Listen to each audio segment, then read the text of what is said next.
Hey everybody, this is D Hunter, bringing another action figure review. Today, we're going to look at the McFarlane DC Multiverse DC versus Vampires Nightwing. This is a Walmart exclusive. I saw online that people have been finding it around the country, so I decided to try my luck. I found Wally West at one Walmart, and then a couple more Walmarts later, found Vampire Nightwing. So let's take a look at the packaging. As you can see at the top, 22 moving parts, McFarlane Toys, ages 12 plus. This is part of the Gold Label collection. A Gold Label figure is simply a retailer exclusive. Whether it be Target or GameStop, this particular Gold Label is a Walmart exclusive. DC Multiverse, Nightwing. Here he is in the package. Looks like we have one alternate hand, two batons, collector's card, display stand, and then a severed heart. One side of the package, Nightwing from DC vs. Vampires. Other side says Nightwing. At the bottom, there's his barcode if that helps anybody. And on the back side, here's Nightwing. So no further ado, let's open them up. And I did end up getting two of these figures, one of which to open and enjoy, the other one to keep unopened in my complete Batman-related unopened action figure collection. And I was able to find both the Vampire Nightwing and the Wally West Flash. Another Walmart exclusive wave checked off the list. Alright, now that this figure out of the package, here he is with all his accessories laid out. He has a display stand, collector's card, two batons, one alternate hand totaling 3 interchangeable hands, and then a human heart. Before I take a look at all that, let's talk about and check out the figure. So this is Nightwing from DC vs. Vampires. This is a Vampire Nightwing. And it's not the first time McFarlane's made sort of an evil version of Nightwing. But we'll check that out later in the video. In the meantime, let's take a look. I do enjoy the Vampires line. They look pretty cool together. We're starting to get quite a few of them. So his face looks absolutely fantastic. It is grotesque. Look at his teeth. They're disgusting. He's got blood all over it. He's angry. Looks like he just fed and is about to feed some more. The detail is fantastic. He's got these lines going through his forehead. The domino mask just looks horrific. Very, very nice head sculpt. He's got a little bit of blood on his chest here. Besides that, it's pretty much the Rebirth Nightwing body. And we will check out the reuse in a little bit. The symbol seems a little bit darker. The hands look a little bit more sort of clawing. But everything else looks very familiar. We've seen this body, I think this is the 5th time they've used it for a Nightwing figure. And a closer look at his face and head sculpt, and I cannot say enough good things about it. It's grotesque, and yes, that is a compliment. The Damian Wayne Vampire Robin had a kind of weak face, as I recall, and this one is totally made up for that and restored my faith in the vampire line. And then here's the figure, broken down as far as he can go, with all of his removable parts detached. Now let's check out his accessories, starting off with the boring stuff. Here's his display stand, typical McFarlane stand we've seen a million times before. It's a perfect circle, flat and basic, but effective. Next, for his collector's card. As you can see, it's an image of Nightwing. He's in the Rebirth looking suit. Nightwing from DC vs. Vampires, but he's not a vampire in this picture, so it's kind of an odd bit of source material to include with this figure. On the back, there's a description. If you want to read that, pause now. Then for his hands, he has a total of 3 of them, 1 right hand and 2 left hands. So here's his first pair of hands. His left hand is sort of a clawing or scratching hand, and his right hand is sort of a mix between a gripping hand and a clawing or scratching hand. It looks like it'll be able to hold a baton, but it also has sort of a sharp finger pointing out. He has an alternate left hand. This is a gripping hand, so it looks like he's going to be able to grip both batons.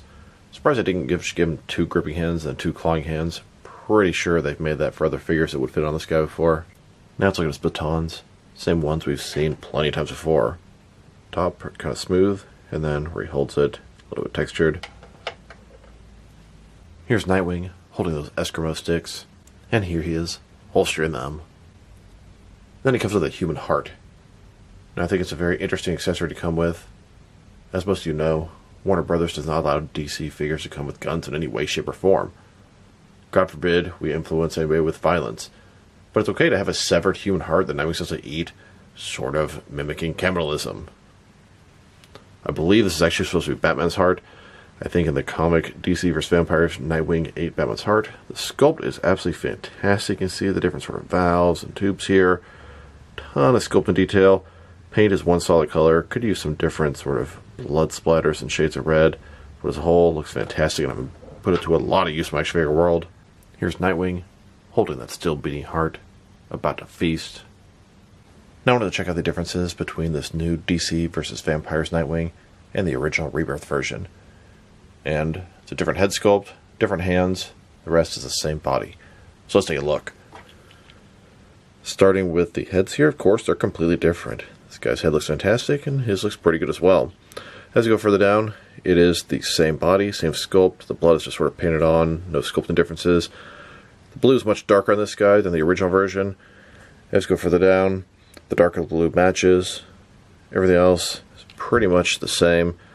I like them both quite a bit. This is still my favorite and default Nightwing in the McFarlane DC Multiverse line. And this is actually the 5th time they've utilized the Nightwing Rebirth body. Still, it is my favorite Nightwing body they've used so far. Now they've taken a pretty good look at the figure and its accessories. Now for his height. From bottom to the top of his head, standing at about 7.1, maybe 7.2 inches tall, which can translate to about 18 centimeters. Next, for his articulation. Starting with his head here, of course, you can rotate from side to side. You can look up, not very much, down, good amount. Can tilt his head from one side to the other. Nightwing is one of the few McFarlane figures that has articulation at the top of the neck and the bottom of the neck. Something they seem like they tried with him and abandoned shortly after. Shoulders and ball joint goes up way more than 90 degrees. Ball joint, up, down, around, all that good stuff. He's got this butterfly ring between his shoulder and chest area, increasing the range of motion and covering the large gap that would be there. Bicep cut below that. Double jointed elbows. His wrist can rotate, and it's going to be hinged. Torso, he's got a ball joint, rotate around, forward and back. Another one is waist, rotate around, forward and back. Between the two, very good range of motion in the torso area. I get more out of the waist than the torso on this guy. Legs, completely different splits. McFarlane style hip joints. Rotation, non-existent. They go forward about that much. Back, not at all. Double jointed knees. And then his ankles. And they have those hideous old school ball joints. They need to update that. Forward and back. Rotate. Tilt. Rock. And of course, to articulation. Now let's switch to a church type setting where Nightwing and the rest of the DC vampires live. Nightwing awakens, coming out of his coffin. Here's a look at Nightwing holding that heart. A hearty breakfast to start the day. A closer look at Nightwing's face. Love that face sculpt. Excellent job. Here's a look at the entire collection of DC vs. Vampires vampire figures. Start to shape up, fill out. I can't wait to see what's next. Now let's check them out. Next is some other action figures. Starting off with some other Nightwing figures. Here are all the McFarlane DC Multiverse Nightwing figures on the Rebirth body. 5 of them so far. Then, next at the Gotham Knights Nightwing.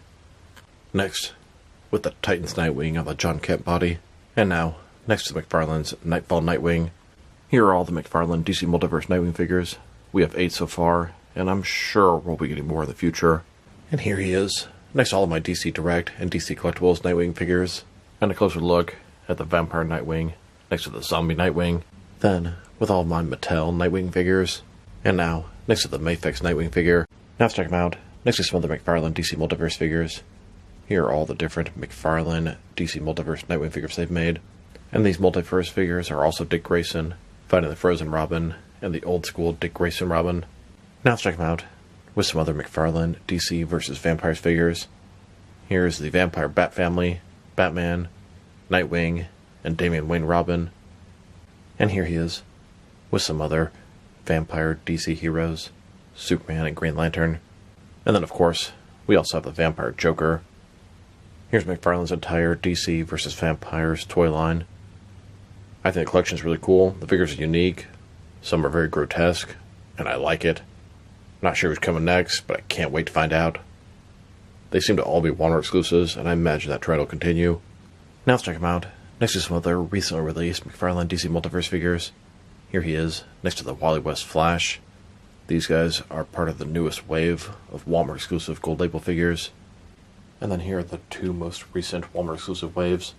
Most recently, we had Vampire Robin and Owlman, and before that, Black Lightning and Vampire Hal Jordan. Here's Nightwing, next to the Amazon exclusive glow-in-the-dark Parallax Hal Jordan. Then the McFarlane Toy Store and GameStop exclusive Arkham Knight Batman in his Prestige suit. And then the GameStop exclusive Rebirth Batman Frostbite Edition. And here he is, next to the Crisis on Infinite Earths wave, Collective Build Monitor. Then, next to the most recent Batman wave, we have the Dark Knight Rises and Hathaway Catwoman, both the Batpod and Platinum editions, Christian Bale, Dark Knight, Hong Kong Skydive Batman, both Platinum and Unmasked versions, and then the Ben Affleck Batman vs Superman Batfleck. And now, next to the DC Classics Smiling Superman and the Nightfall Nightwing, here he is, next to the Bizarro and Bat-Zarro 2-pack, and here he is, next to the McFarlane Toy Store exclusive Nightmare variant of Batman in his helmet armor, and the Deadly Duo Joker. Then, next to both the regular and the Platinum Chase variant of Steel. And now, with the Entertainment Earth exclusive Blacklight Mr. Zero and the Big Bat Toy Store exclusive Black and White Accent Red Hood. And finally, next to the Target exclusive Red Tornado and Animal Man. Now let's check him out, next to some action figures from different various companies, so we can see how he fits in, both scale and style-wise, in case you don't know which lines you can mix him with. Since he's a McFarlane toy, they're typically the 7-inch scale. I'm going to start off my comparisons with some of the large action figure lines I collect, and work way smaller. But first, let's check him out with some of his McFarlane Toys brothers. In front of you are 5 different action figure lines, all from McFarlane Toys, all 7-inch scale. And now, with some Jack-specific wrestling figures, and some DST or Diamond Select toys, here he is, next to a vacuum attachment. And here he is, next to some DC Direct and NECA figures. Then, with some Mattel and Jazzwares wrestling figures. And now, with some Mezco and Mattel DC figures. Next, with some Mafex and Hasbro Marvel Legends. And finally, with some SH figure arts and some Jazzwares 4-net figures. So overall, I really like this DC vs. Vampires Nightwing. I think his face sculpt was fantastic, paint job was excellent. Now, it is kind of lazy reuse. It's done on the Rebirth Nightwing body they've used now 5 times, and they just simply made a new head. But the head they made is fantastic. And I think it's pretty cool, just the whole idea of this gruesome vampire DC characters, taking the heroes and twisting them into monsters. I think it comes off pretty cool. And as the collection grows, I'm liking it more and more. His accessories, pretty nice. The batons, not that useful for Vampire Nightwing. The extra hand's okay. The heart is fantastic. His articulation, it's a little bit dated, but it still pretty much hits all the poses you want, except for those ugly ball joints on the wrists and ankles. Sculpt and paint job, excellent. No issues there. I love the sculpt and paint job on the face. Very well done. If I were to rate this figure, probably going to give him a 7 out of 10, and that's higher than I expected to give him. I'm enjoying this figure more than I expected, and that's a good thing. So this is D Hunter. Thank you guys for watching this video. If you liked the video, press like below. If you have anything you want to say about the video, add it in the comment section. If you want to see additional action figure reviews from me, press subscribe. I do appreciate when you do that. Once again, this is D Hunter. Thank you guys for watching this video, and I'll talk to you guys real soon.